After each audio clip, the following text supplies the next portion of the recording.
خیلی سخت است. خیلی دوران سخت گذرانده ایم.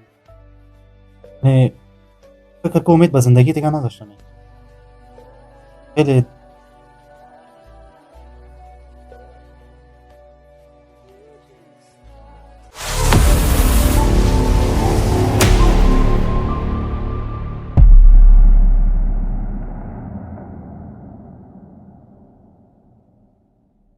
سلام علیکم بیننده های عزیز، امیدوار هستم که خوب صحتمند باشین. در این برنامه ما یک میمون خیلی ویژه همراه خود داریم. ببینیم که خودش خود بر ما معرفی کنه که کی است و چی کاره است. سلام. علیکم السلام محمود جان، ان شاء الله خوب صحتمند باشی.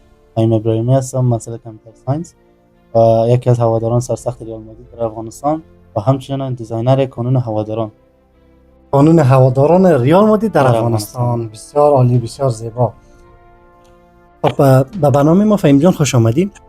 خودت من دیدم که بسیار دیزاین‌های خوبش میکنی، بسیار دیزاین‌های زیبا میکنی و واقعا از نظر ما یک دیزاینر عالی کشور هستی. خب دیزاینینگ در کجا آموختی خودت؟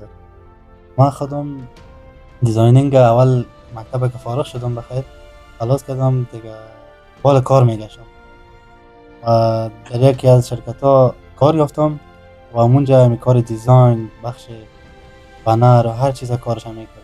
من خودم هیچ تجربه نداشتم سفر دیگه.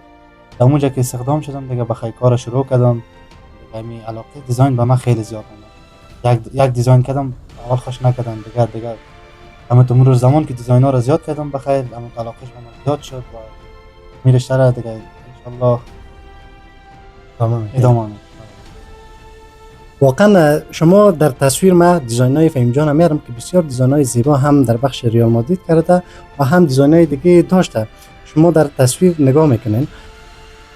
خب فهیم جان، شما یادآور شدین که دیزاینر کانون هواداران ریال مادرید در افغانستان هستین. خب چگونه شما معرفی شدین با این کانون؟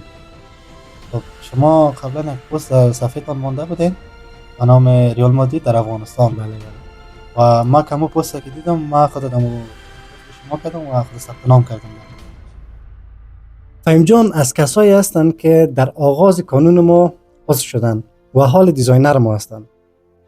دیگه خب کانون چگونه میبینیم فهیم جان؟ خودت یک کانون اطلاعات داری دربارش؟ کمک به بیننده ها خودت میشه که تشریح بدی. کانون یک چیزی است که ما را ارتباط میده با باشگاه.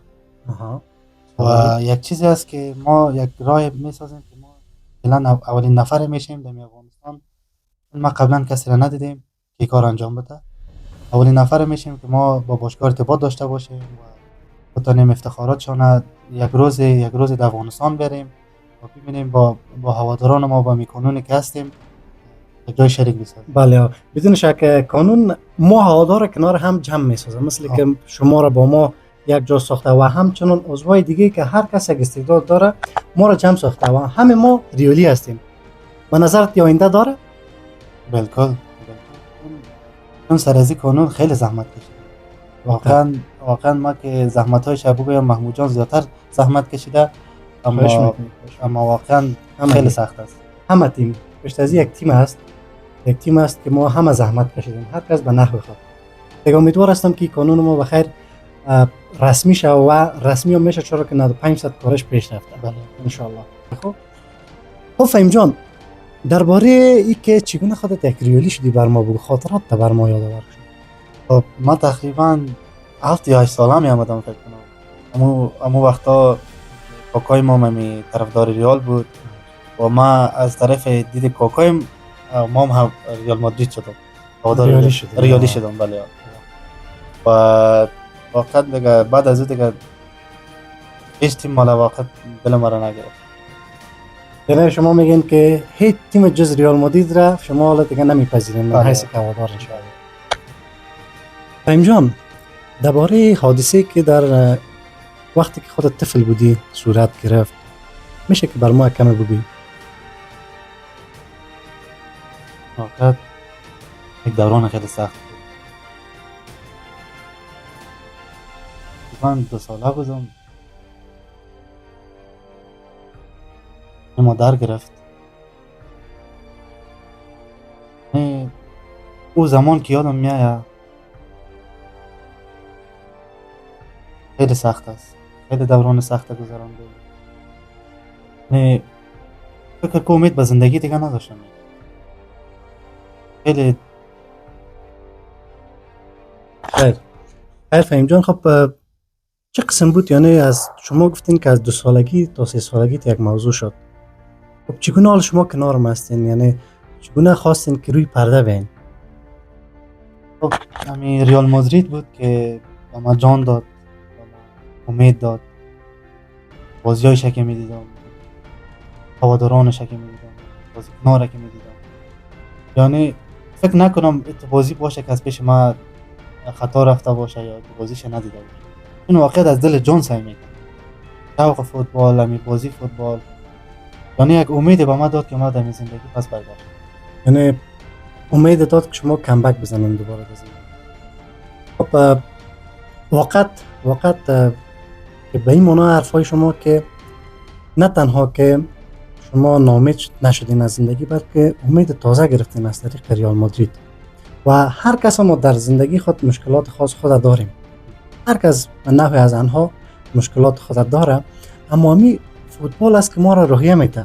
مترسنی دیگه منظور خودتی است که همین ریال بود که امید دوباره به زندگی کردن برات داد. ریال مادرید چی تاثیر مستقیم روی زندگی خودت گذاشته؟ ریال مادرید که بود در دوران واقعا مشکلات واقعا با من سخت بود، اما با ریال مادرید کاش نشدم. داشته که سعی میکنم بخصوص زمین فینال چمپیونز لیگ. بله فینال چمپیونز لیگ راموس که در دقیقه 93 گل زد. ما واقعا فهمیدم که همین زندگی هیچ وقت باید ناامید نشه. همیشه راه برگشت، همیشه هر دقیقه ما هر ثانیه ما. یعنی خودت میگی که یک سبک زندگی رو بر خودت آموخت. بله یک سبک زندگی، یک روش زندگی، امید تازه به زندگی خودت. بله دقیقاً. خب واقعا قسمی که خودت گفتی ریال مادرید دمو بازی اساس واقعا همگی را خوشحال ساخت. قسم خوشحال ساخت که هیچ کس فکر نمیکرد کامبک بزنه و کامبک ها از اونجا شروع شد. پس خودت میگی که ریال مادرید بر خودت انگیزه دوباره زندگی کردن داد. فهیم عزیز، با کسان دیگه که با مشکلات روبرو هستن، با چالش ها، با اونا چی گفتنی داری؟ اونا هیچ وقت ناامید نباشند. هر ثانیه هر دقیقه یک امید است. همیشه با انرژی، همیشه با افتخار، همیشه با خدا و سربلند زندگی. چی چیزی باعث میشه که خودت با اعتماد به نفس و پر انرژی رو به جلو بری؟ خب اولا با خدا بودن، دوما هوادار ریال و سوما حرفه من. حرفه هم که دیزاینینگ است، منظور تام است دیگه. آینده تا چه قسم میبینی؟ آینده ما با می حرفه که دارم، آینده ما با امید پروردگار انشالله درخشان میبینم. انشالله با سطح‌های بلند و انشالله واقعا انشالله ما هم دعا میکنم که همه جوانای کشورم، از جوان چی که از اون کوچکترین از تا پیرترین شخص در افغانستان انشالله با اون چیز مثبت و دینی که خارج از دین نباشه برسن. خودت بیشتر با کدام بازیکنای ریال مادرید علاقمند هستی و بودی؟ یعنی بازیکنایی که قبلا حضور داشتن در ریال مادرید.